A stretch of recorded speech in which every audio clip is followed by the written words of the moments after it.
السلام عليكم ورحمة الله وبركاته. أعوذ بالله من الشيطان الرجيم. بسم الله الرحمن الرحيم. الحمد لله رب العالمين. اللهم صل على سيدنا محمد وعلى آل سيدنا ومولانا محمد. ಆತ್ಮೀಯ ಸ್ನೇಹಿತರೆ, ಇವತ್ತು ಹಿಜರಿ ಕ್ಯಾಲೆಂಡರ್ ಪ್ರಕಾರ ದುಲ್ಕಾದ್ 16ನೇ ದಿನ, ಅಂದರೆ ಹಿಜರಿ ಕ್ಯಾಲೆಂಡರ್ನ 11ನೇ ತಿಂಗಳ 16ನೇ ದಿನ ಇವತ್ತು.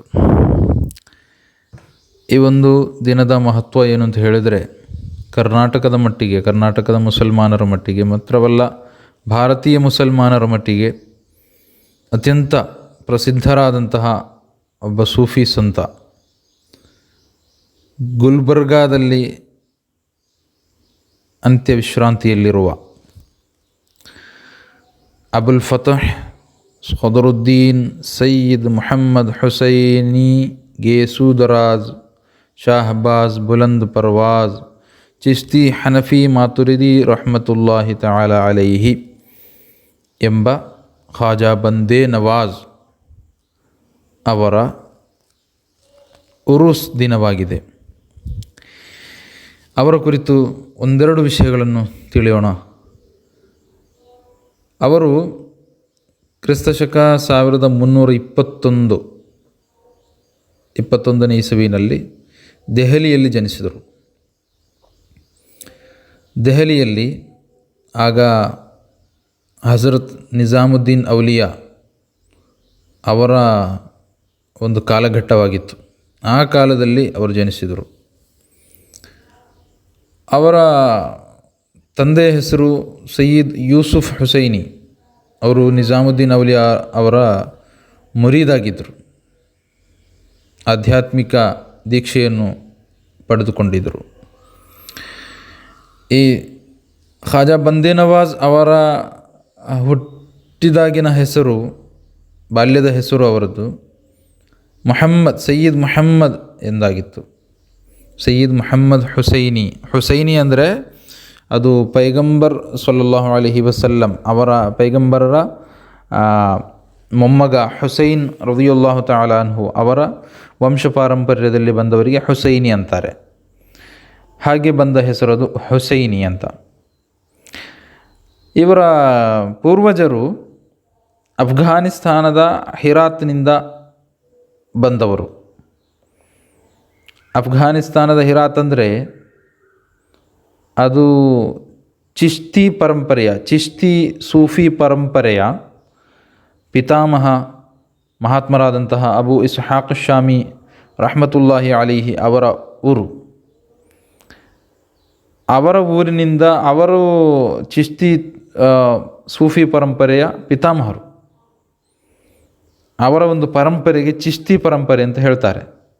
ಅದು ಹಿರಾತ್ನ ಹತ್ತಿರದಲ್ಲಿ ಒಂದು ಚಿಶ್ತ್ ಎಂಬ ಊರಿದೆ. ಆ ಊರಿನ ನಿಸ್ಬತ್ನಿಂದ, ಆ ಊರಿನ ಸಂಬಂಧದಿಂದ, ಆ ಊರಿನ ಕಾರಣದಿಂದ, ಹೆಸರಿನಿಂದ ಮುಂದೆ ಅದು ಚಿಶ್ತಿ ಸೂಫಿ ಪರಂಪರೆ ಎಂಬ ಹೆಸರಿನಲ್ಲಿ ಪ್ರಸಿದ್ಧವಾಯಿತು. ಹೀಗಾಗಿ ಅದೇ ಹತ್ತಿರದ ಊರಿನಿಂದ ನಮ್ಮ ಖಾಜಾ ಬಂದೇ ನವಾಜ್ ರಹಮತುಲ್ಲಾಹಿ ತಆಲಾ ಅಲೈಹಿ ಅವರ ಪೂರ್ವಜರು ಭಾರತಕ್ಕೆ ಬಂದರು, ದೆಹಲಿಯಲ್ಲಿ ನೆಲೆಗೊಂಡರು. ಅವರು ಹಜರತ್ ನಿಜಾಮುದ್ದೀನ್ ಔಲಿಯಾ ರಹಮತುಲ್ಲಾಹಿ ಅಲೈಹಿರವರ ಮುರೀದಾಗಿದ್ದರು. ಮಾತ್ರವಲ್ಲದೆ ದೆಹಲಿಯಲ್ಲಿ ಒಳ್ಳೆಯ ಸಯ್ಯದ್ ಮನೆತನದಲ್ಲಿ ಒಳ್ಳೆಯ ಒಂದು ಜೀವನವನ್ನು ನಡೆಸ್ತಾ ಇದ್ದರು. ಅವರ ಮಹಾತ್ಮರಾದಂತಹ ನಿಜಾಮುದ್ದೀನ್ ಔಲಿಯಾ ಮಹಬೂಬೆ ಇಲಾಹಿ ಅವರ ವಿಯೋಗದ ನಂತರ, ಅವರ ವಫಾತ್ ನಂತರ, ಅವರ ನಿಧನ ನಂತರ ಆ ಕುಟುಂಬವು ಈಗಿನ ಮಹಾರಾಷ್ಟ್ರದ ದೌಲತಾಬಾದ್ಗೆ ವಲಸೆ ಹೋಗ್ತದೆ. ಆಗ ತುಘಲಕ್ನ ಆಡಳಿತ ಆಗ್ತಾಯಿತ್ತು. ತುಘಲಕ್ ಅಂತ ಹೇಳಿದರೆ ಎಲ್ರಿಗೂ ಗೊತ್ತಿದೆ, ಬಹಳ ಒಂದು ವಿಚಿತ್ರವಾದಂತಹ ಆಡಳಿತ ಅದು. ಹಾಗಾಗಿ ಬಹಳ ತೊಂದರೆಯಾಗಿ ದೆಹಲಿಯಲ್ಲಿ ನಿಲ್ಲುವುದು ಸಂಕಷ್ಟ ಆಗಿ ಸಂಕೀರ್ಣವಾದಂತಾಗಿ ಎಲ್ಲ ಕುಟುಂಬವು ದೌಲತಾಬಾದ್ನತ್ತ ವಲಸೆ ಬೆಳೆಸ್ತದೆ. ಆಗ ಖಾಜಾ ಬಂದೇ ನವಾಜ್ ಅವರಿಗೆ 4 ವರ್ಷ ಪ್ರಾಯ. ನಿಜಾಮುದ್ದೀನ್ ಔಲಿಯಾ ಅವರ ವಫಾತ್ ಹೊತ್ತಿನಲ್ಲಿ 4 ವರ್ಷ ಪ್ರಾಯ. ಅವರ ಮಾವ ಅದು ಸರ್ಕಾರಿ ತುಘಲಕ್ನ ಸರ್ಕಾರಿ ಇದರಲ್ಲಿ ಕೆಲಸ ಮಾಡ್ತಾಯಿದ್ರು, ಗವರ್ನರ್ ಆಗಿ ಕೆಲಸ ಮಾಡ್ತಾಯಿದ್ರು. ಹೀಗಾಗಿ ಬಾಲ್ಯದಲ್ಲಿ ನಮ್ಮ ಮಹಾತ್ಮರಾದಂತಹ ಖ್ವಾಜಾ ಬಂದೇ ನವಾಜ್ ಅವರಿಗೆ ಧ್ಯಾನದಲ್ಲಿ ಬಹಳ ಆಸಕ್ತಿ, ಮೆಡಿಟೇಷನ್ನಲ್ಲಿ ಬಹಳ ಆಸಕ್ತಿ ಇತ್ತು. ಯಾಕಂದರೆ ಅವರದ್ದು ಧಾರ್ಮಿಕವಾದಂತಹ ಆರ್ಥೋಡಾಕ್ಸ್ ಹಿನ್ನೆಲೆ ಇರುವಂತಹ ಧಾರ್ಮಿಕ ಹಿನ್ನೆಲೆ ಇರುವಂತಹ ಒಂದು ಕುಟುಂಬ, ಮನೆತನ ಮಾತ್ರವಲ್ಲ ಮನೆಯ ವಾತಾವರಣವೂ ಕೂಡ ಹಾಗೆ. ತಂದೆ, ಆಮೇಲೆ ಚಿಕ್ಕಪ್ಪ, ತಂದೆಯ ಸಹೋದರರು, ತಾಯಿಯ ಸಹೋದರರು, ತಾಯಿಯ ಕುಟುಂಬಿಕರು, ತಂದೆಯ ಕುಟುಂಬಿಕರು ಎಲ್ಲರೂ ಕೂಡ ಮಹಾತ್ಮರಾದಂತಹ ಹಜರತ್ ನಿಜಾಮುದ್ದೀನ್ ಔಲಿಯಾ ಹಾಗೂ ಅವರ ಶಿಷ್ಯಂದಿರಾದಂತಹ ಅವರ ಪ್ರಧಾನವಾದ ಖಲೀಫರಾದಂತಹ ಆಧ್ಯಾತ್ಮಿಕ ಶಿಷ್ಯರಾದಂತಹ ಉತ್ತರಾಧಿಕಾರಿಯಾದಂತಹ ಮಹಾತ್ಮರಾದ ನಸೀರುದ್ದೀನ್ ಚಿರಾಗ್ ದೆಹಲವಿ ಅವರ ಮುರಿದರು ಕೂಡ ಆಗಿದ್ದರು. ಇವರೆಲ್ಲರೂ, ಇವರ ಕುಟುಂಬವೇ ಅವರಿಬ್ಬರ ಮುರಿದರು ಕೂಡ ಆಗಿದ್ದರು. ಇವರ ತಂದೆ ಹಜರತ್ ನಸೀರುದ್ದೀನ್ ಚಿರಾಗ್ ದೆಹಲಿ ಅವರ ಶಿಷ್ಯಂದಿರಾಗಿದ್ದರು. ಖಾಜಾ ಬಂದೇ ನವಾಜ್ ಅವರ ತಂದೆ ಮಹಾತ್ಮರಾದಂತಹ ಮೊಹಮ್ಮದ್ ಯೂಸುಫ್ ಹುಸೈನಿ. ಹೀಗಿರುವಾಗ ಮನೆಯಲ್ಲಿ ಈ ಇಬ್ಬರು ಮಹಾತ್ಮರ ಹೆಸರನ್ನು ಆಗಾಗ ಎಲ್ಲರೂ ಹೇಳ್ತಾ ಇರ್ತಾರೆ. ಎಲ್ಲರೂ ಇವರದೇ ಮಾತು, ಆಮೇಲೆ ಇವರ ಆಧ್ಯಾತ್ಮಿಕ ದೀಕ್ಷೆಯ ಬಗ್ಗೆ, ಆಧ್ಯಾತ್ಮಿಕ ಸಾಧನೆಗಳ ಬಗ್ಗೆ, ಇವರ ಸೂಫಿ ಚಿಂತನೆಗಳ ಬಗ್ಗೆ, ಸೂಫಿ ವಿಚಾರಧಾರೆಗಳ ಬಗ್ಗೆ ಮನೆಯಲ್ಲಿ ಆಗಾಗ ಮಾತು ಆಗ್ತಾ ಇರ್ತದೆ. ಹೀಗಾಗಿ ಈ ಸಣ್ಣ ಹುಡುಗರಾದಂತಹ ಖ್ವಾಜಾ ಬಂದೇ ನವಾಜ್ ಅವ್ರಿಗೂ ಕೂಡ ಇದರ ಪ್ರಭಾವ ಬೀರ್ತದೆ, ಅವರ ಮೇಲೆ ಇದರ ಪ್ರಭಾವ ಬೀರ್ತದೆ. ಹಾಗಾಗಿ ಸಣ್ಣ ಪ್ರಾಯದಲ್ಲಿ, ಅತಿ ಸಣ್ಣ ಪ್ರಾಯದಲ್ಲಿ 4 ವರ್ಷ 5 ವರ್ಷ ಇರುವಾಗಲೇ ಧ್ಯಾನದತ್ತ ಮುಖ ಮಾಡಿದಂತಹ ಒಂದು ಅದ್ಭುತ ಬಾಲಕರಾಗಿದ್ದರು. ಅವರು ಧ್ಯಾನದಲ್ಲಿ ಆಸಕ್ತಿ ಇತ್ತು, ಬಹಳ ಆಸಕ್ತಿ ಇತ್ತು.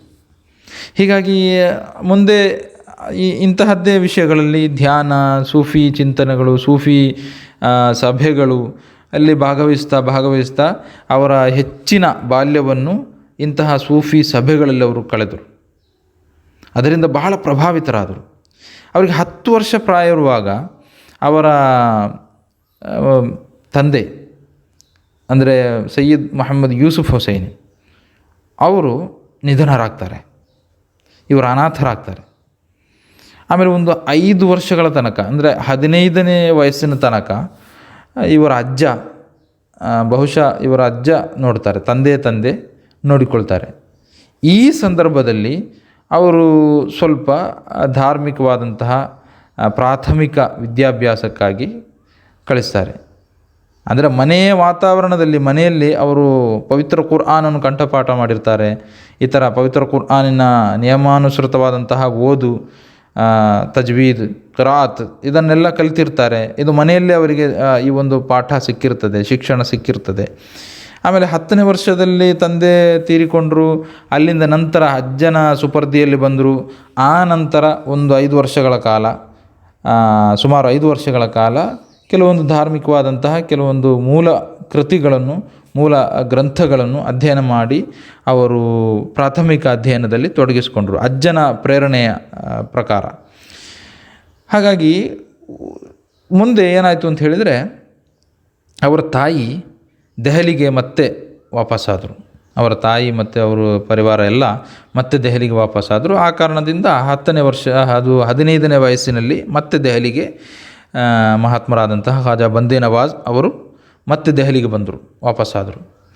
ಅವರು ತನ್ನ ಕುಟುಂಬದಲ್ಲಿ, ತನ್ನ ಮನೆಯಲ್ಲಿ ಆಗಾಗ ಕೇಳ್ತಾ ಇದ್ದಂತಹ ಹಜರತ್ ನಾಸಿರುದ್ದೀನ್ ಚಿರಾಗ್ ದೆಹಲವಿ ಎಂಬ ಮಹಾತ್ಮರು, ಅವರ ಕುರಿತು ಬಹಳ ಆಸಕ್ತರಾಗಿದ್ದರು, ಬಹಳವೇ ಚಿಂತಿತರಾಗಿದ್ದರು. ಆಮೇಲೆ ಅವರನ್ನು ನೋಡಬೇಕು, ಅವರನ್ನು ಭೇಟಿಯಾಗಬೇಕು, ಅವರ ಶಿಷ್ಯತ್ವವನ್ನು ಸ್ವೀಕರಿಸಬೇಕು, ಅವರಿಂದ ದೀಕ್ಷೆಯನ್ನು ಪಡೆದುಕೊಳ್ಬೇಕು, ಆಧ್ಯಾತ್ಮಿಕವಾದಂಥ ತರಬೇತಿಯಲ್ಲಿ ಪಳಗಬೇಕು, ತಾನು ಆಧ್ಯಾತ್ಮಿಕ ಹಾದಿಗೆ ಪ್ರವೇಶಿಸಬೇಕು, ಹೀಗೆಲ್ಲ ಬಹಳ ಕನಸು ಕಂಡಿದ್ದರು. ಅವರ ಕುರಿತು ಬಹಳವೇ ಯೋಚನೆ ಮಾಡ್ತಾಯಿದ್ರು. ಒಂದು ದಿನ ಏನಾಯಿತು ಅಂತ ಹೇಳಿದರೆ, ಇವರು ದೆಹಲಿಯಲ್ಲಿ ಒಂದು ಕುತುಬ್ ಮಸ್ಜಿದ್ ಅಂತೇಳಿ ಒಂದು ಮಸೀದಿ ಇದೆ. ಅದರ ಹತ್ತಿರ ನಮಾಜ್ ಮಾಡ್ತಾ ಇರಬೇಕಾದ್ರೆ ಆ ಮಸೀದಿಯಲ್ಲಿ ಹೋಗಿರಬೇಕಾದ್ರೆ ಇವರ ನೇರ ಮುಂದೆ ಈ ಮಹಾತ್ಮರಾದಂತಹ, ತಾನು ಅದುವರೆಗೂ ಕಂಡುಕೊಂಡಿದ್ದಂತಹ, ಕನಸು ಕಾಣ್ತಾ ಇದ್ದಂತಹ ಹಜರತ್ ನಸಿರುದ್ದೀನ್ ಚಿರಾಗ್ ದೆಹ್ಲವಿ ಎಂಬ ಆ ಸೂಫಿ ಮಹಾತ್ಮರು, ಹಜರತ್ ನಿಜಾಮುದ್ದೀನ್ ಔಲಿಯಾರ ಪ್ರಧಾನ ಶಿಷ್ಯಂದಿರು, ಖಲೀಫಾ, ಉತ್ತರಾಧಿಕಾರಿ, ಆಧ್ಯಾತ್ಮಿಕ ಉತ್ತರಾಧಿಕಾರಿ, ಅವ್ರ ಮುಂದೆ ನಿಂತು ನಮಾಜ್ ಮಾಡ್ತಾಯಿದ್ರು ಬಹಳ ಹತ್ತಿರದಲ್ಲಿ. ಇದು ಹಜರತ್ ನಸಿರುದ್ದೀನ್ ಚಿರಾಗ್ ದೆಹ್ಲವಿ ಅಂತ ಗೊತ್ತಾದ ತಕ್ಷಣ ಇವರು ಎಕ್ಸೈಟ್ ಆದರು. ಆಮೇಲೆ ಅವರ ನಮಾಜ್ ಎಲ್ಲ ಮುಗಿದ ನಂತರ ಹೋಗಿ ಅವರ ಹತ್ರ ಮಾತನಾಡಿಸಿದರು, ಆಶೀರ್ವಾದ ಕೇಳಿದರು. ಆಮೇಲೆ ತನ್ನ ತಂದೆಯ ಹೆಸರು ಹೇಳಿಕೊಂಡು, ನಾನು ಇಂತಿಂತಹ ವ್ಯಕ್ತಿಯ ಮಗನಾಗಿದ್ದೇನೆ, ಅವರು ತಮ್ಮ ಮುರಿದಾಗಿದ್ದರು, ಅವರು ತೀರ್ಕೊಂಡ್ರು 5 ವರ್ಷಗಳ ಹಿಂದೆ ಅಂತ ಹೇಳಿದಾಗ ಅವರಿಗೂ ಪರಿಚಯ ಆಯಿತು. ಹಜರತ್ ನಸಿರುದ್ದೀನ್ ಚಿರಾಗ್ ದೆಹ್ಲವಿ ಅವರು ಕೂಡ ಬಹಳ ಒಳ್ಳೆಯ ಪರಿಚಯ ಆಯಿತು. ಅವರು ದುವಾ ಮಾಡಿದರು, ಪ್ರಾರ್ಥಿಸಿದರು. ಆಮೇಲೆ ಈ ಹುಡುಗನನ್ನು ತನ್ನ ಶಿಷ್ಯಂದಿರಾಗಿ ಸೇರಿಸ್ಕೊಂಡ್ರು. ಆಮೇಲೆ ಇವರು ರಿಕ್ವೆಸ್ಟ್ ಮಾಡ್ತಾರೆ, ನಾನು ಧ್ಯಾನದಲ್ಲಿ ಕಳೀತೇನೆ, ನಾನು ತಮ್ಮ ಹಾಗೆ ಧ್ಯಾನ, ಆರಾಧನೆ, ಈ ಭಕ್ತಿಯ ಮಾರ್ಗದಲ್ಲಿ ನಾನು ಒಂದು ಸಾಧಕನಾಗಿ ನಿಮ್ಮ ಜೊತೆ ಇರ್ತೇನೆ. ನಿಮ್ಮ ಖಾನ್ಕಾಹ್ನಲ್ಲಿ, ಖಾನ್ಕಾಹ್ ಅಂತ ಹೇಳಿದರೆ ಸೂಫಿಗಳ ಒಂದು ಕುಟೀರ. ಅಲ್ಲಿ ಖಾನ್ಕಾಹ್ ಅಂತ ಹೇಳಿದರೆ ಮುಖ್ಯವಾಗಿ ಅಲ್ಲಿ ಬಡವರಿಗೆ ಅನ್ನ ಸಂತರ್ಪಣೆ ಈ ಥರ ಎಲ್ಲ ಮಾಡ್ತಾರೆ. ಆದರೆ ಹೆಚ್ಚಿನವರು ತಿಳಿದುಕೊಂಡ ಹಾಗೆ ಬರೀ ಅನ್ನ ಸಂತರ್ಪಣೆ ಅಂತ ಹೇಳಿದಾಗ ಒಂದು ಧರ್ಮಛತ್ರ ಅಲ್ಲ, ಅದು ಅನ್ನಛತ್ರ ಅಲ್ಲ. ಅದರಲ್ಲಿ ಜ್ಞಾನಾರ್ಜನೆ, ಆಮೇಲೆ ಆಧ್ಯಾತ್ಮಿಕ ತರಬೇತಿ, ಸಾಧನೆ, ಇದು ಎಲ್ಲವೂ ನಡೆಯುತ್ತದೆ. ಹಾಗಾಗಿ ಅಲ್ಲಿ ಹೋಗಿ ನಾನು ನಿಮ್ಮ ಜೊತೆ ಜೀವನ ಕಳೀತೇನೆ ಅಂಥೇಳಿ ಹುಡುಗ 15 ವರ್ಷದ ಹುಡುಗ ಖಾಜಾ ಬಂದೇ ನವಾಜ್ ಅವರು ರಿಕ್ವೆಸ್ಟ್ ಮಾಡ್ತಾರೆ. ಆದರೆ ಆ್ಯಕ್ಚುಯಲ್ಲಾಗಿ ಅಲ್ಲಿ ನಡೆಯುವುದೇನು ಅಂತ ಹೇಳಿದರೆ, ಆ ಮಹಾಗುರು ಹಜರತ್ ನಸಿರುದ್ದೀನ್ ಚಿರಾಗ್ ದೆಹ್ಲವಿ ಎಂಬ ಸೂಫಿ ಗುರು ಅವರು ನಿರಾಕರಣೆ ಮಾಡ್ತಾರೆ. ಇಲ್ಲ, ಅದು ಹಾಗೆ ಸುಮ್ಮನೆ ಸಾಧನೆ ಮಾಡಲಿಕ್ಕೆ ಬರೋದಿಲ್ಲ. ಅದಕ್ಕೆ ನೀನು ಮೊದಲು ಅಪಾರವಾಗಿ ವಿದ್ಯಾರ್ಜನೆ ಮಾಡಬೇಕಾಗ್ತದೆ, ಅಪಾರವಾದಂತಹ ಜ್ಞಾನವನ್ನು ಗಳಿಸಬೇಕಾಗುತ್ತದೆ. ಧಾರ್ಮಿಕವಾದಂತಹ ಕರ್ಮಶಾಸ್ತ್ರದ ಕುರಿತು, ಧಾರ್ಮಿಕ ವಿಶ್ವಾಸ, ಮೂಲಭೂತ ವಿಶ್ವಾಸ, ಆಚಾರಗಳ ಕುರಿತು, ಆದರ್ಶಗಳ ಕುರಿತು ಅಪಾರವಾದಂತಹ ಜ್ಞಾನವನ್ನು ಗಳಿಸಬೇಕಾಗುತ್ತೆ. ಆಮೇಲೆ ಈ ದಾರಿಗೆ ಬಂದರೆ ಇದರಲ್ಲಿ ಅನೇಕ ಸಾಧನೆಗಳನ್ನು ಮಾಡಬಹುದು. ಇವರು ಮಹಾಗುರು ತನ್ನ ಹತ್ತಿರ ಬಂದ ಈ ಬಾಲಕನಲ್ಲಿ ತನ್ನ ಒಬ್ಬ ಖಲೀಫಾ, ತನ್ನ ಆಧ್ಯಾತ್ಮಿಕ ಉತ್ತರಾಧಿಕಾರಿಯನ್ನು ಆಗಲೇ ಕಂಡಿದ್ದರು. ಹಾಗಾಗಿ ಒಬ್ಬ ಅನಕ್ಷರಸ್ಥ ಅಥವಾ ಧಾರ್ಮಿಕವಾದಂತಹ ಜ್ಞಾನವನ್ನು ಗಳಿಸದಂತಹ ಒಬ್ಬ ವ್ಯಕ್ತಿ ತನ್ನ ಈ ಒಂದು ಆದರ್ಶದ ಚಳವಳಿಯನ್ನು, ಈ ಒಂದು ಆದರ್ಶದ ಪರಂಪರೆಯನ್ನು, ಈ ಒಂದು ಸೂಫಿ ಪರಂಪರೆಯನ್ನು ಇದನ್ನು ಮುಂದುವರಿಸಿಕೊಂಡು ಹೋಗುವುದು ಅವರಿಗೆ ಇಷ್ಟವಿರಲಿಲ್ಲ. ಕೆಲವರು ತಿಳಿದುಕೊಂಡ ಹಾಗೆ ಸೂಫಿಗಳು ಅಂತ ಹೇಳಿದರೆ ಒಂದು ಸುಪ್ರಭಾತದಲ್ಲಿ ಹಾಗೆ ಎದ್ದು ತಾನು ಕೆಲವೊಂದು ಸೂಫಿ ಆಶಯಗಳನ್ನು, ಸೂಫಿ ಕವನಗಳನ್ನು, ಕವಿತೆಗಳನ್ನು ಅರ್ಥ ಮಾಡಿಕೊಂಡು ಅದರಂತೆ ಕೆಲವು ಸೂಫಿ ಗೆರೆಗಳನ್ನು, ಆಧ್ಯಾತ್ಮಿಕವಾದಂತಹ ಸಂದೇಶವನ್ನು ಸಾರುವಂತಹ ಲೇಖನಗಳನ್ನು, ಗೆರೆಗಳನ್ನು, ಕವಿತೆಗಳನ್ನು, ಕಾವ್ಯಗಳನ್ನು ಬರೆದರೆ ತಾನು ಸೂಫಿ ಆಗಿಬಿಟ್ಟೆ ಅಂತ ಕೆಲವು ಅಂದುಕೊಂಡಿದ್ದಾರೆ. ಅಥವಾ ಅಂಥವರನ್ನೇ ಸೂಫಿ ಎಂದು ನಡೆಯುವಂತಹ ಜನರು ಈ ಕಾಲಘಟ್ಟದಲ್ಲಿದ್ದಾರೆ. ಹಾಗಲ್ಲ, ವಾಸ್ತವದಲ್ಲಿ ಧಾರ್ಮಿಕವಾದಂತಹ ಇಸ್ಲಾಮಿನ, ಆಧ್ಯಾತ್ಮಿಕವಾದಂತಹ, ಅದೇ ರೀತಿ ಇಸ್ಲಾಮಿನ ಮೂಲಭೂತವಾದಂತಹ ಕರ್ಮಶಾಸ್ತ್ರ ರಂಗದಲ್ಲಿರುವಂತಹ ಇಸ್ಲಾಮಿನ ನೈಜವಾದಂತಹ ಜ್ಞಾನ ಏನಿದೆ ಅದನ್ನೆಲ್ಲವನ್ನು ಕರಗತ ಮಾಡಿಕೊಂಡು ಒಬ್ಬ ಉತ್ತಮ ಜ್ಞಾನಿಯಾದವನು, ಒಬ್ಬ ಉತ್ತಮ ಧಾರ್ಮಿಕ ಪಂಡಿತನಾದವನು, ವಿದ್ವಾಂಸನಾದವನಿಗೆ ಮಾತ್ರವೇ ನಿಜವಾದಂತಹ ಸೂಫಿ ಮಾರ್ಗದಲ್ಲಿ ಸಾಧನೆ ಮಾಡಲಿಕ್ಕೆ ಆಗ್ತದೆ.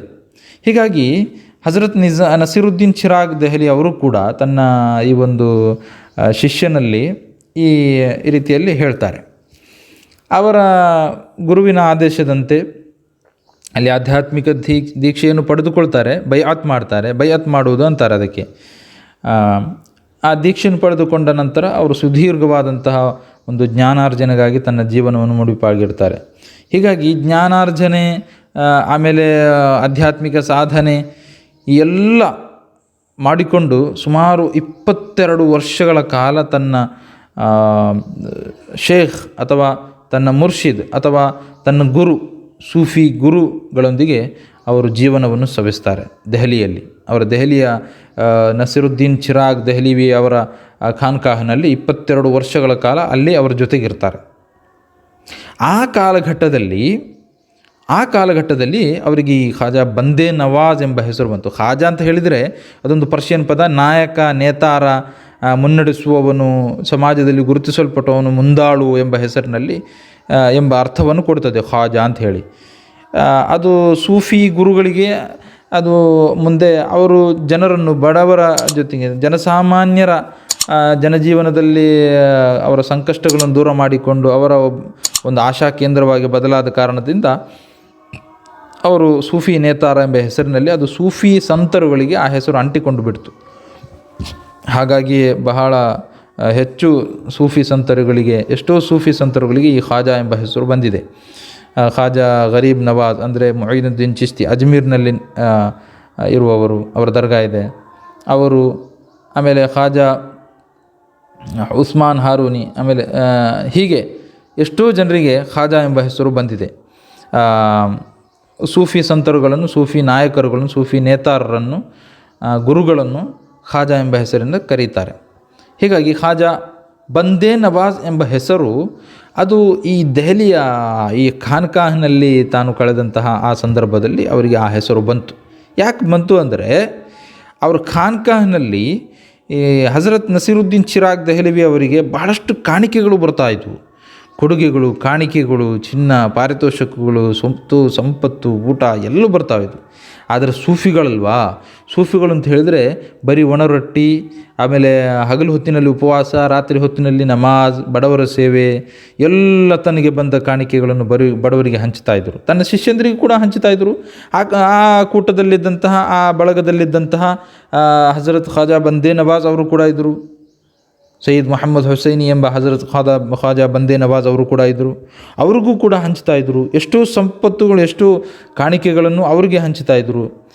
ಆದರೆ ತನ್ನ ಶಿಷ್ಯಂದರಲ್ಲಿ ಯಾರು ಕೂಡ ಮಾಡದೇ ಇದ್ದಂತಹ ಕೆಲಸವನ್ನು ಹಜರತ್ ಖಾಜಾ ಬಂದೇ ನವಾಜ್ ಅವರು ಮಾಡ್ತಾಯಿದ್ರು. ಸೈಯದ್ ಮೊಹಮ್ಮದ್ ಹುಸೈನಿ ಉರುಫ್ ಯಾನೆ ಖಾಜಾ ಬಂದೇ ನವಾಜ್ ಅವರು ಮಾಡ್ತಾಯಿದ್ರು. ಅಂದರೆ ತನಗೆ ಸಿಕ್ಕಂತಹ ಎಲ್ಲವನ್ನು ಬಡವರಿಗೆ ಹಂಚ್ತಾಯಿದ್ರು. ಮಾತ್ರವಲ್ಲ, ಆ ಖಾನ್ಕಾಹ್ನಲ್ಲಿ ಬಡವರು ಇದ್ದು ಅವರಿಗೆ ಹಂಚಿ ತನ್ನ ಕೈಲಿ ಇನ್ನೂ ಉಳಿದಿದ್ದರೆ ತಾನು ತನಗೆ ವಿರಾಮದ ವೇಳೆಯಲ್ಲಿ, ವಿರಾಮ ಸಿಕ್ಕಿದ ಸಂದರ್ಭದಲ್ಲಿ, ತನಗೆ ಬಿಡು ಸಿಕ್ಕಿದಂತಹ ಸಂದರ್ಭದಲ್ಲಿ ಬೀದಿಯಲ್ಲಿ ನಡೆದು ಬೀದಿ ಬದಿಯಲ್ಲಿದ್ದಂತಹ ಬಡ ಜನರಿಗೆ, ಭಿಕ್ಷುಕರಿಗೆ, ಏನೂ ಇಲ್ಲದವರಿಗೆ, ಮನೆ ಇಲ್ಲದವರಿಗೆ, ವ್ಯವಸ್ಥೆ ಇಲ್ಲದವರಿಗೆ, ಜೀವನದಲ್ಲಿ ಕಂಗಾಲಾದವರಿಗೆ, ಸಂಕಷ್ಟದಲ್ಲಿರುವವರಿಗೆ, ತನ್ನ ಸಂಕಷ್ಟಗಳನ್ನು ಹೇಳಿಕೊಂಡು ಬಂದವರಿಗೆ ಎಲ್ಲರಿಗೂ ಹಂಚ್ತಾಯಿದ್ರು. ಮಾತ್ರವಲ್ಲ, ಬಹಳಷ್ಟು ವಿನಯವಂತಿಕೆಯ ಸಾಕಾರ ಮೂರ್ತಿಯಾಗಿದ್ದರು. ಇದನ್ನೆಲ್ಲ ಕಂಡು ಅವರಿಗೆ ಖಾನ್ಕಾಹ್ನಲ್ಲಿ ಬಂದಾ ನವಾಜ್ ಅಂದರೆ, ಬಂದ ಅಂತ ಹೇಳಿದರೆ ಗುಲಾಮರು, ನವಾಜ್ ಅಂತ ಹೇಳಿದರೆ ಗುಲಾಮರಿಗೆ ಒಳ್ಳೆಯ ಪರಿಗಣನೆಯನ್ನು ಮಾಡುವವರು ಅಂತ ಹೇಳಿದರೆ, ಪರಿಗಣಿಸುವವರು, ಗುಲಾಮರನ್ನು ಪರಿಗಣಿಸುವವರು, ಬಡ ಜನರನ್ನು ಪರಿಗಣಿಸುವವರು, ಬಡ ಜನರಿಗೆ ಒಳ್ಳೆಯ ಸಹಾಯವನ್ನು ಮಾಡುವವರು, ಸಹಕಾರವನ್ನು ಮಾಡುವವರು ಎಂಬ ಹೆಸರು ಅವರಿಗೆ ಅಂಟಿಕೊಂಡು ಬಿಡ್ತು. ಹೀಗೆ ಇದು ಏನಾಯಿತು ಅಂತ ಹೇಳಿದರೆ, ಈ ಹೆಸರಿನಲ್ಲಿ ಅವರು ಮುಂದೆ ಪ್ರಸಿದ್ಧರಾದರು. ಆಮೇಲೆ ಅವರಿಗೆ ಇನ್ನೊಂದು ಹೆಸರಿದೆ, ಗೇಸುದರಾಜ್ ಅಂತ ಹೇಳಿ. ಈ ಹೆಸರು ಹೇಗೆ ಬಂತು ಅಂತ ಹೇಳಿ ಚರಿತ್ರೆಯಲ್ಲಿ ಎರಡು ಅಭಿಪ್ರಾಯಗಳನ್ನು ಕಾಣಬಹುದು.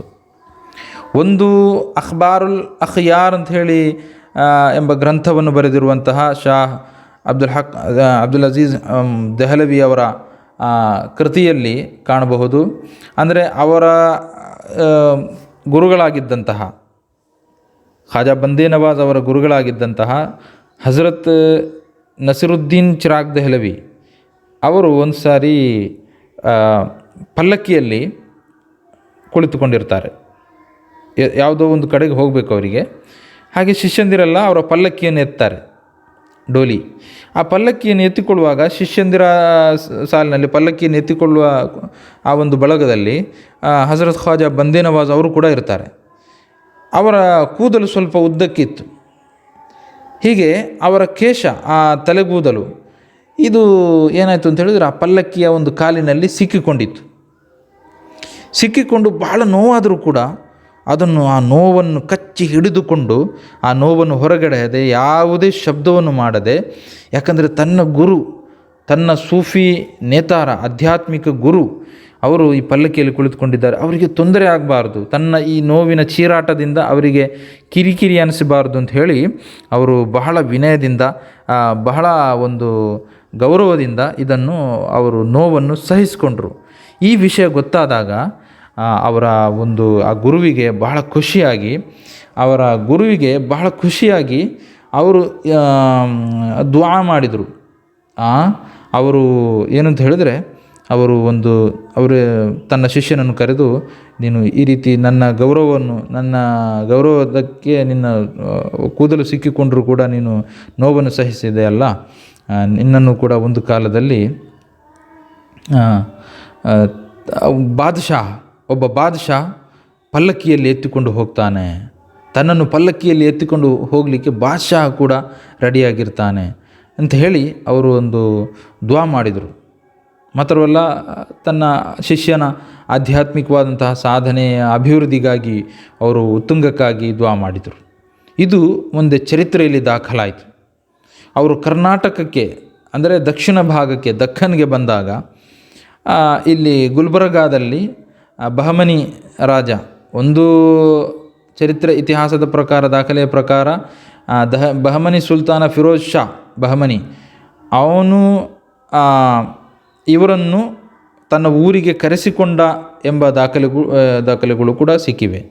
ಅಂದರೆ ಪತ್ರ ಬರೆಸಿ ತನ್ನ ಊರಿಗೆ ಖ್ವಾಜಾ ಬಂದೇ ನವಾಜ್ ಗೇಸುದರಾಜ್ ಅವರನ್ನು ತನ್ನ ಊರಿಗೆ ಕರೆಸಿಕೊಂಡ ಅಂಥೇಳಿ. ಆ ಸಂದರ್ಭದಲ್ಲಿ ಈ ಬಂದಾ ನವಾಜ್ ಅವರ ಸೇವೆಯನ್ನು, ಎಲ್ಲ ರೀತಿಯಲ್ಲಿ ಸೇವೆಯನ್ನು ಫಿರೋಜ್ ಶಾ ಬಹಮನಿ ರಾಜ ಬಾದ್ಶಾ ಮಾಡಿದ.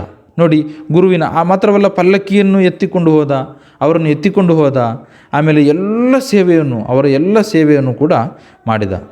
ಈ ಕಾಲಘಟ್ಟದಲ್ಲಿ ಈ ಒಂದು ರಾಜ ಆಶ್ರಯದಲ್ಲಿ ಅವರು ಖ್ವಾಜಾ ಬಂದೇ ನವಾಜ್ ಬಹಳಷ್ಟು ಕೆಲಸಗಳನ್ನು ಎಷ್ಟೋ ಗ್ರಂಥಗಳನ್ನು ಬರೆದರು. ಹೀಗೆ ಒಂದು ಕಥೆಯಲ್ಲಿ ಅವರಿಗೆ ಗೇಸುದರಾಜ್ ಎಂಬ ಹೆಸರು ಬರಲಿಕ್ಕೆ ಕಾರಣ ಇದು ಅಂತ ಹೇಳ್ತಾರೆ. ಅಂದರೆ ಗೇಸುದರಾಜ್ ಅಂತ ಹೇಳಿ ಹೆಸರು ಬರಲಿಕ್ಕೆ ಕಾರಣ ಅಂತ ಹೇಳಿದರೆ, ಆ ಗುರುಗಳು ಹಜರತ್ ನಾಸಿರುದ್ದೀನ್ ಚಿರಾಗ್ ದೆಹಲಿವಿ ಅವರ ಸೇವೆ ಮಾಡಿ ಅವರ ದುವಾ ಸಿಕ್ಕಿತ್ತು. ಆಮೇಲೆ ಅವರು ಒಂದು ಉಲ್ಲೇಖವನ್ನಲ್ಲಿ ಹೇಳಿದರು, ಒಂದು ಉದ್ಗಾರವನ್ನು, ಒಂದು ಮಾತು ಹೇಳಿದರು. ಅಂದರೆ ಹರ್ ಕೆ ವೋ ಮುರೀದೆ ಸಯ್ಯಿದೆ ಗೇಸು ದರಾಜ್ ಶುದ್, ಹರ್ ಕೆ ವೋ ಮುರೀದೆ ಸಯ್ಯಿದೆ ಗೇಸು ದರಾಜ್ ಶುದ್, ವಲ್ಲಾಹ್ ಖಿಲಾಫ್ ನೇಸ್ತ್ ಆಯಿಷ್ಕ್ ಬಾಜ್ ಶುದ್. ಅಂದರೆ ಯಾರು ಈ ಸಯ್ಯಿದ್ ಗೇಸುದರಾಜ್ ಅವರ ಮುರೀದ್ ಆಗ್ತಾರೋ, ಅವರ ದೀಕ್ಷೆಯನ್ನು ಪಡೆದುಕೊಳ್ತಾರೋ, ಅವರು ಖಂಡಿತವಾಗಿಯೂ ಅಲ್ಲಾಹನ ಇಷ್ಕ್ನಲ್ಲಿ, ಖಂಡಿತವಾಗಿಯೂ ಅಲ್ಲಾಹನಾಣೆ ಅವರು ಆ ಒಂದು ಪ್ರೇಮದ ಸುಖವನ್ನು ಅನುಭವಿಸ್ತಾರೆ, ಪ್ರೇಮದ ಆ ಒಂದು ಅದ್ಭುತ ಲೋಕಕ್ಕೆ ಪ್ರವೇಶಿಸ್ತಾರೆ, ಅದನ್ನು ಅವರು ಅನುಭವಿಸುತ್ತಾರೆ, ಅನುಭವದ ಆ ಒಂದು ಲೋಕವನ್ನು ಅವರು ಅನುಭವಿಸುತ್ತಾರೆ ಅಂತ ಹೇಳಿ ತನ್ನ ಗುರು ಅವರಿಗೆ ಅವರು ಈ ಗುರು ಹೇಳಿದಂತಹ ಈ ಗೇಸುದರಾಜ್ ಹೆಸರು ಅವರಿಗೆ ಖಾಯಮಾಯಿತು ಅಂತ ಹೇಳಿ ಒಂದು ರಿಪೋರ್ಟ್ನಲ್ಲಿ ಕಾಣಬಹುದು. ಆದರೆ ಇನ್ನೊಂದು ತಾತ್ಪರ್ಯದ ಪ್ರಕಾರ ಮಹಾತ್ಮರಾದಂತಹ ಮೀರ್ ಸಯ್ಯದ್ ಅಶ್ರಫ್ ಜಹಾಂಗೀರ್ ಸಿಮ್ನಾನಿ ರಹಮತುಲ್ಲಾಹಿ ಅಲೈ, ಈಗಿನ ಕಿಚೌಚಾ ಶರೀಫ್, ಉತ್ತರ ಪ್ರದೇಶದ ಕಿಚೌಚಾ ಶರೀಫ್ನಲ್ಲಿ ಅವರ ದರ್ಗಾ ಇದೆ. ಅವರ ಪ್ರಕಾರ ಅವರು ಎಲ್ಲ ದರ್ಗಾಗಳಿಗೆ ಹೋಗಿ ಅಲ್ಲಿನ ದರ್ಗಾದ ಸೂಫಿ ಸಂತರುಗಳ ಬಗ್ಗೆ ಅಧ್ಯಯನ ಮಾಡಿ, ವಿಶ್ಲೇಷಣೆ ಮಾಡಿ ಗ್ರಂಥವನ್ನು ಬರೆದಿದ್ದರು. ಹಾಗೆ ಅವರು ಬಂದು ಗುಲ್ಬರ್ಗಾಕ್ಕೆ ಬಂದು ಅಲ್ಲಿನ ಜನಜೀವನವನ್ನು ನೋಡಿಕೊಂಡು ಅಲ್ಲಿನ ಜನರಲ್ಲಿ ಮಾತನಾಡಿಸಿದಾಗ ಈ ಗೇಸುದರಾಜ್ ಎಂಬ ಹೆಸರಿನ ಕುರಿತು ಅವರು ಹಿನ್ನೆಲೆಯ ಕುರಿತು ಕೇಳಿದರು. ಆಗ ಅವರಿಗೆ ಸಿಕ್ಕಿದ ಮಾಹಿತಿಯ ಪ್ರಕಾರ ಈ ಗೇಸುದರಾಜ್ ಎಂಬುದು ಒಂದು ಸಮೂಹದ ಹೆಸರು, ಅದು ಒಂದು ಜನಾಂಗ, ಒಂದು ಕುಟುಂಬದ ಮನೆತನದ ಹೆಸರು. ಅಂದರೆ ಅಫ್ಘಾನಿಸ್ತಾನದಲ್ಲಿ ಹೆರಾತ್ನಲ್ಲಿ ಇದ್ದಂತಹ ಪೈಗಂಬರ್ ಅವರ ಕುಟುಂಬ, ಅವರಿಗೆ ಅವರು ಎಲ್ಲರೂ ಕೂಡ, ಅವರ ದೊಡ್ಡವರು ಸಣ್ಣವರು ಎಲ್ಲರೂ ಕೂಡ, ಅಂದರೆ ಗಂಡಸರು ನೀಳವಾದಂತಹ ಕೇಶವನ್ನು ಬಿಟ್ಟು, ಈ ಗೇಸು ದರಾಜ್ ಅಂದರೆ ನೀಳಕೇಶಿ ಅಂತ ಅರ್ಥ, ಉದ್ದವಾದ ಕೂದಲನ್ನು ಬಿಟ್ಟವರು, ಉದ್ದವಾದ ಕೂದಲುಳ್ಳವರು ಎಂಬ ಅರ್ಥ. ಗೇಸು ಅಂದರೆ ಕೂದಲು ಫಾರ್ಸಿನಲ್ಲಿ, ದರಾಜ್ ಅಂದರೆ ಉದ್ದ, ನೀಳವಾದಂತಹ. ಹೀಗೆ ಈ ಒಂದು ರೀತಿಯಲ್ಲಿ ಅವರು ಜೀವನವನ್ನು ಮಾಡ್ತಾಯಿದ್ರು. ಅಂದರೆ ಅವರ ಕುಟುಂಬ, ಆ ಒಂದು ಕುಟುಂಬವೇ, ಪೈಗಂಬರರ ಕುಟುಂಬವೇ ಒಂದು ರೀತಿಯಲ್ಲಿ ಮಕ್ಕಳು ದೊಡ್ಡವರು ಎಲ್ಲರೂ ಕೂಡ ಕೂದಲನ್ನು ಉದ್ದಕ್ಕೆ ಬಿಡ್ತಾಯಿದ್ರು. ಹೀಗಾಗಿ ನೀಳಕೇಶಿಗಳಾಗಿದ್ದರು. ಹೀಗಾಗಿ ಈ ದೀರ್ಘ ಕೂದಲಿನ ಒಂದು ಜನರ ಕುಟುಂಬದ ಹೆಸರೇ ಗೇಸು ದರಾಜ್ ಅಂತ ಆಯಿತು. ಈಗಲೂ ಕೂಡ ಖಾಜಾ ಬಂದೇ ನವಾಜ್ ಅವರ ಮನೆತನದ, ಅವರ ಮಕ್ಕಳ ಮರಿಮಕ್ಕಳ ಮೊಮ್ಮಕ್ಕಳ ಒಂದು ಕುಟುಂಬ ಪರಂಪರೆಯಲ್ಲೂ ಕೂಡ ಈಗಲೂ ಕೂಡ ಗೇಸು ದರಾಜ್ ಅಂತ ಹೆಸರಿದೆ. ಹೀಗಾಗಿ ಈ ಒಂದು ಹೆಸರು ಅವರು ಹಿಂದೂಸ್ತಾನಕ್ಕೆ, ಭಾರತಕ್ಕೆ ಬರುವ ಹಿಂದೆಯೇ ಅವರಿಗೆ ಇತ್ತು, ಅವರ ಕುಟುಂಬದ ಹೆಸರಾಗಿತ್ತು, ಇದು ಮನೆತನದ ಹೆಸರಾಗಿತ್ತು ಎಂಬ ಒಂದು ಅಭಿಪ್ರಾಯ ಕೂಡ ಇದೆ. ಹೀಗಾಗಿ ಬಹಳಷ್ಟು ಅವರ ಕುರಿತು ಹೇಳುವುದಾದರೆ ಬಹಳಷ್ಟು ಹೇಳಲಿಕ್ಕಿದೆ. ಅವರು ತನ್ನ ಗುರು ಹಜರತ್ ನಸಿರುದ್ದೀನ್ ಚಿರಾಗ್ ದೆಹಲವಿ ಅವರ ವಿಯೋಗದ ನಂತರ ಸುಮಾರು ಒಂದು 40 ವರ್ಷಗಳ ಕಾಲ ಮತ್ತೆ ದೆಹಲಿಯಲ್ಲಿ ನೆಲೆ ನಿಂತರು. ಬೇರೆ ಬೇರೆ ಕಡೆಗಳಲ್ಲಿ ಆಧ್ಯಾತ್ಮಿಕವಾದಂತಹ ಸಾಧನೆಯನ್ನು ಮಾಡುತ್ತಾ, ಜನರನ್ನು ಆಧ್ಯಾತ್ಮಿಕವಾದಂತಹ ಈ ಒಂದು ದಾರಿಗೆ ಕರೆಯುತ್ತಾ, ಆಧ್ಯಾತ್ಮಿಕವಾದಂತಹ ಉಪದೇಶಗಳನ್ನು ಜನರಿಗೆ ನೀಡುತ್ತಾ, ಹೀಗೆ ಬಹಳಷ್ಟು ವರ್ಷಗಳ ಕಾಲ ದೆಹಲಿಯಲ್ಲಿ ನೆಲೆ ನಿಂತರು. ಮುಂದಕ್ಕೆ ಅವರು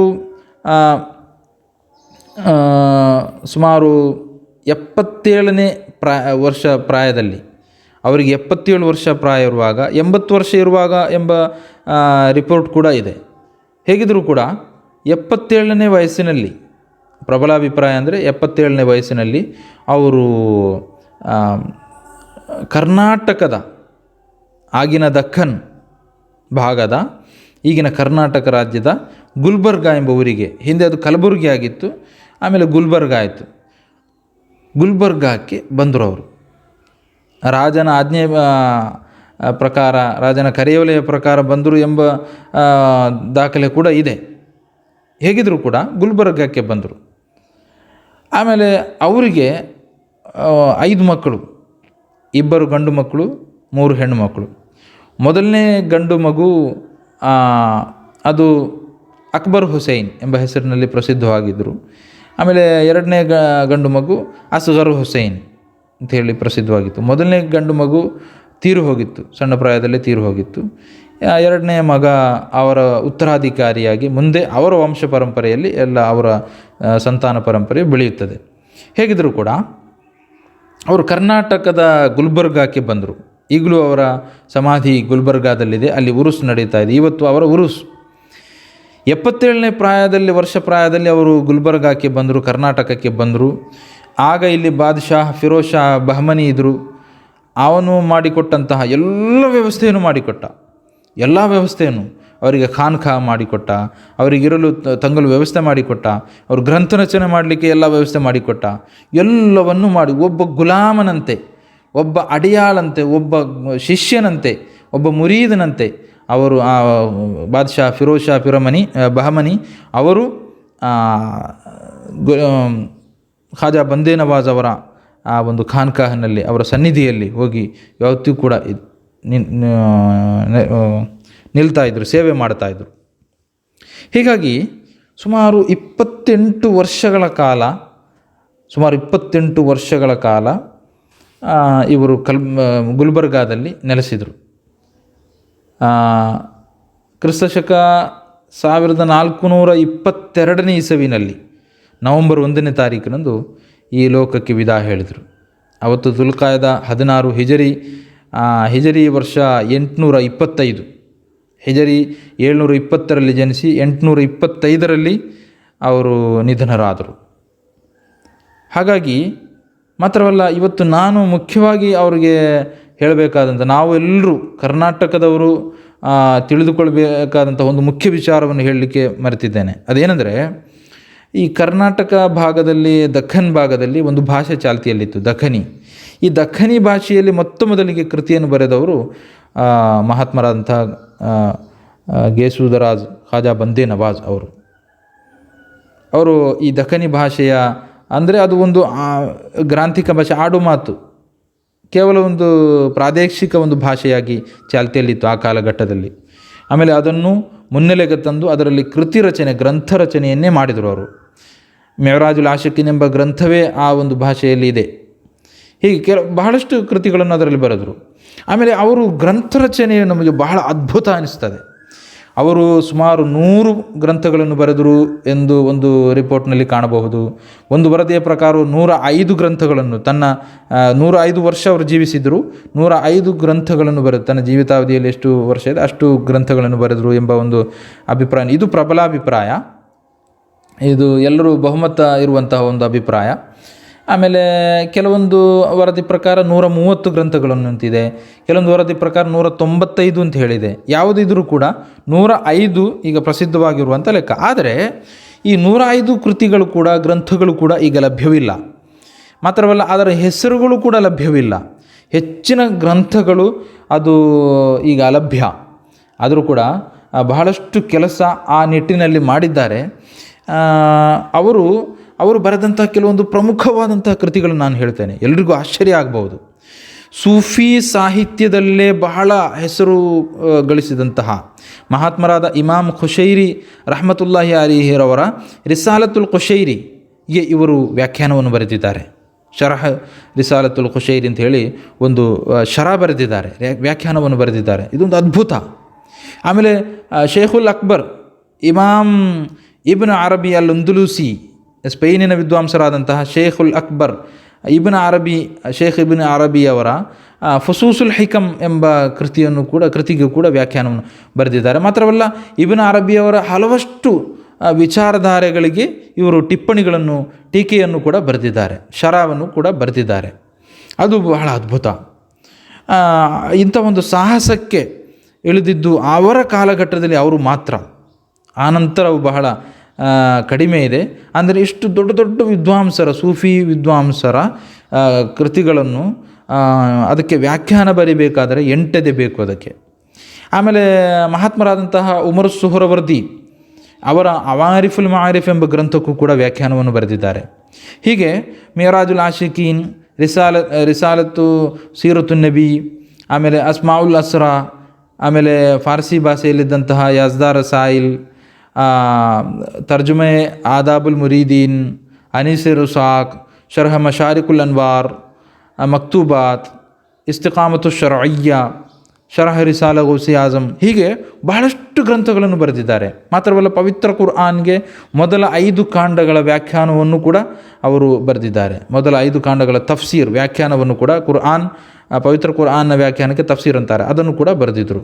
ಹೀಗೆ ಬಹಳಷ್ಟು ತನ್ನ ಜೀವಿತಾವಧಿಯಲ್ಲಿ ಇನ್ನೊಂದು ವಿಶೇಷ ಅಂತ ಏನಂತ ಹೇಳಿದರೆ, ಅವರು ತಾನು ದೆಹಲಿಯಲ್ಲಿದ್ದಾಗ ಈ ಗ್ರಂಥ ರಚನೆಯನ್ನು ಮಾಡಿಲ್ಲ. ಇದು ಒಂದು ವರದಿಯ ಪ್ರಕಾರ. ಇದು ಎಷ್ಟು ಸರಿ ಎಷ್ಟು ತಪ್ಪು ಅಂತ ಹೇಳಿ ಅದನ್ನು ನೋಡಲಿಕ್ಕೆ ನೋಡಿದರೆ ಆಗಲಿಕ್ಕಿಲ್ಲ. ಆದರೆ ಒಂದು ವರದಿಯ ಪ್ರಕಾರ, ಒಂದು ಹೇಳಿಕೆಯ ಪ್ರಕಾರ, ಒಂದು ಉಲ್ಲೇಖದ ಪ್ರಕಾರ ಅವರು ಗುಲ್ಬರ್ಗಾಕ್ಕೆ ಬಂದ ನಂತರ, ಅಂದರೆ ತನ್ನ 80ನೇ ವರ್ಷದ ನಂತರ, ವಯಸ್ಸಿನ ನಂತರ ಸುಮಾರು 25 ವರ್ಷಗಳಲ್ಲಿ ಈ ಎಲ್ಲ ಕೃತಿಗಳನ್ನು ಬರೆದರು, ಈ ಎಲ್ಲ ಗ್ರಂಥಗಳನ್ನು ಬರೆದರು, ಈ ಎಲ್ಲ ಸಾಧನೆಗಳನ್ನು ಮಾಡಿದರು ಎಂದು ಕೂಡ ಒಂದು ವರದಿ ಹೇಳ್ತದೆ. ಹೇಗಿದ್ದರೂ ಕೂಡ ನಮಗೆ ಕರ್ನಾಟಕಕ್ಕೆ, ದಖ್ಖನಿ ಭಾಷೆಗೆ ಬಹಳಷ್ಟು ಕೊಡುಗೆಗಳನ್ನು ಕೊಟ್ಟಂತಹ ಖಾಜಾ ಬಂದೇ ನವಾಜ್, ಗೇಸುದರಾಜ್, ಈ ಒಬ್ಬ ಮಹಾನ್ ಸೂಫಿ ಸಂತ ನಾವು ಯಾವತ್ತೂ ಕೂಡ ಮರೆಯಬಾರ್ದು. ನಮಗೆ ಒಂದು ಮಾದರಿ ಆಗಬೇಕು.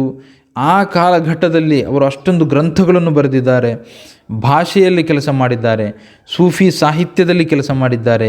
ಅವರು ಮಾಡಿದ ಕೆಲಸವನ್ನು ಪ್ರಚಾರ ಮಾಡಿಯಾದರೂ ನಾವು ಜೀವಿಸೋಣ. ಅವರ ಗ್ರಂಥಗಳನ್ನು ಹುಡುಕಿ ಅದಕ್ಕೆ ಬೆಳಕು ಕೊಡುವಂತಹ ವ್ಯವಸ್ಥೆಗಳನ್ನು ನಾವು ಮಾಡೋಣ.